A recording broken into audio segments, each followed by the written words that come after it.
இந்த வீடியோ ஒரு நிமிஷம் நீங்கள் பாருங்களேன். அதாவது வந்து பார்த்தீங்கன்னா, ஒரு குழந்தையும் ஒரு அம்மாவும் பசி மயக்கத்தில ரொம்ப படுத்து கிடக்குறாங்க. அதை பார்த்தா நம்ம அண்ணன் அவங்களுக்கு தேவையான மளிகை ஜாமான், அதாவது அவங்களுக்கு தேவையான பணமும் சரி எல்லாத்தையும் ரெடி பண்ணிட்டு போயிட்டு, அதை ஒரு பேக்கிங் பண்ணி அதை ஒரு கவர்லாம் போட்டு நீட்டாக எடுத்துகிட்டு போயிட்டு அவங்க பக்கத்தில் கொண்டு போய் வைக்கிறாரு.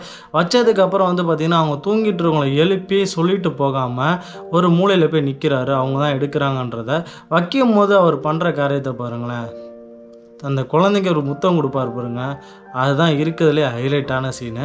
அதுக்கப்புறம் அந்த அம்மா எழுந்திரிச்சதுக்கப்புறம் பார்த்தீங்கன்னா, அவங்களுக்கு தேவையான மளிகை ஜாமான்லாம் பார்த்துட்டு ரொம்ப சந்தோஷப்பட்டாங்க. இந்த மாதிரி ஹெல்ப் பண்ணுறது நிறைய பேர் இருக்காங்க. இந்த வீடியோ உங்களுக்கு பிடிச்சிச்சுன்னா கண்டிப்பாக லைக் பண்ணி அந்த அண்ணனுக்காண்டி ஒரு சப்போர்ட்டை கொடுப்போம் நம்ம.